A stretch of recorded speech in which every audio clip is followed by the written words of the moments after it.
இப்போ நாங்க 2 கல்யாண வீட்டுக்கு போறோம். அதாவது 2 தடவ சாப்பிட போறோம்னு சொல்லாமே. நேத்து போட்ட விளாக்லயே பார்த்துருப்பீங்க. என்னோட ஃபேமிலில ஒரு மேரேஜ் இருந்துச்சுல்ல. அதோட ஈவினிங் வீடு காண போற ஃபங்ஷனும், தென் இன்னொன்னு எங்க வீட்டு பக்கத்துல உள்ள ஒரு அண்ணாவோட மேரேஜும். ஃபர்ஸ்ட்டு வீட்டு பக்கத்துல உள்ள அண்ணனோட ரிசப்ஷனுக்கு போலான்னு சொல்லிட்டு நாங்க கிளம்பிட்டோம். அங்க போய் பார்த்தா பொண்ணு மாப்பிள்ளையும் அப்பதான் வந்து ஃபோட்டோ ஷூட் போயிட்டு இருக்காங்க. அதாவது நாங்க வந்துட்டு பொண்ணு மாப்பிள்ளையும் முன்னாடியே வந்துட்டோம்னு சொல்லலாமே. சரி அவங்க ஃபோட்டோ ஷூட் பண்ணட்டும். எனக்கு பசிக்குது. நான் சாப்பிட போறேன்னு சொல்லிட்டு 2 பேரையும் கூட்டு போயிட்டேன். அங்க போனா என் அப்பா செம்மையா ஒரு காமெடி பண்ணாங்க. இங்க நிறைய சாப்பிடாத, இன்னொரு ஃபங்க்ஷன்ல போயிட்டு சாப்பிடணும்ல, இங்க வந்துட்டு கொஞ்சம் ஃபார்மாலிட்டி சாப்பிடுன்னு சொன்னாங்க. ஆனா எனக்கு செம்ம பசி. நான் வயிறு ஃபுல்லா கட்டுன்னு கட்டிட்டேன். இப்போ என்ன, ஒரு ரிசப்ஷன் முடிஞ்சிருச்சா, அடுத்த ரிசப்ஷனுக்கு போலாமா. அங்க போனா இங்க இருந்து சாப்பிட்டதெல்லாம் டைஜஷன் ஆகுற அளவுக்கு காடு மலைகள் எல்லாம் தாண்டி எங்களை வந்து நடக்க வச்சுட்டாங்க. ஒரு வழியா நாங்க வந்துட்டு வீடு ரீச் ஆயிட்டோம். போற வழியில மழைன்னா மழை, அப்படி ஒரு மழை. அப்பாவால வண்டி ஓட்டவே முடியல. ஏன்னா டோட்டலாவே அந்த கண்ணாடி ஃபுல்லாவே தண்ணியிலே மறைஞ்சிருது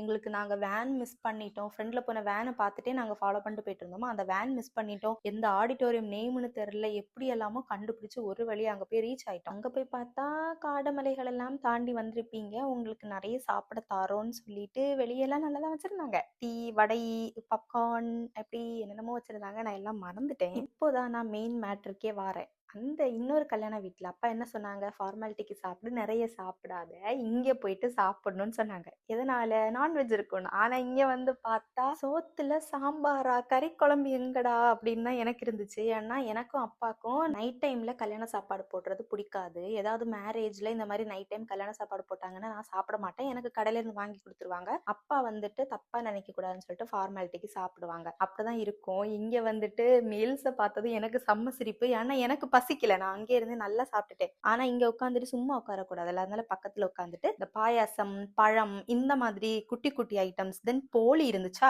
போலி இருந்தது எனக்கு ஒரே ஜாலி. அந்த மாதிரி விஷயங்களை மட்டும் நான் சாப்பிட்டுட்டு எனக்கு ஒரே சிரிப்பு. சிரிச்சிட்டு இருக்கும்போது ஒரு சம்பவம். வெள்ளை பாயசம் என்ன பண்ணணும், போலி மேல வைக்கணும். அந்த அண்ணா பாருங்க என்ன பண்ணிட்டாங்கன்னு டென்ஷன் ஆயிடுச்சு. இந்த விளாக் அவ்வளவுதான். நெக்ஸ்ட் கல்யாண விளாக்ல பார்க்கலாம். டாடா பாய்.